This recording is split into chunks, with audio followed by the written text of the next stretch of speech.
दोस्तों नमस्कार, मेरे चैनल में आप सभी का स्वागत है। तो दोस्तों मैं एक छोटा सा विवाह गीत गाने जा रही हूँ। कैसा लगेगा कमेंट बॉक्स में ज़रूर बताइएगा। यहीं पर गंगा रे वहीं पर जमुना, बिचवा में पड़ा बालू रे, वहीं बालू रे तवा में शिव के मंदिरवा,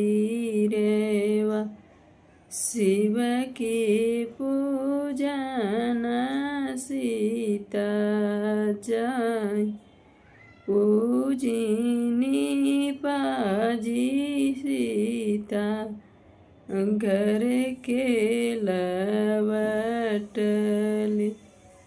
मम्मी डेवढ़िया के ठाड़,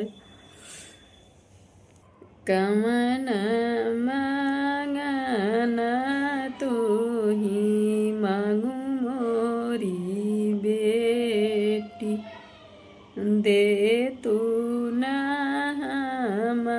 से बताए, नैहरे के मांगे मम्मी भैया से भतीजवा, ससुरे में पूरा परिवार,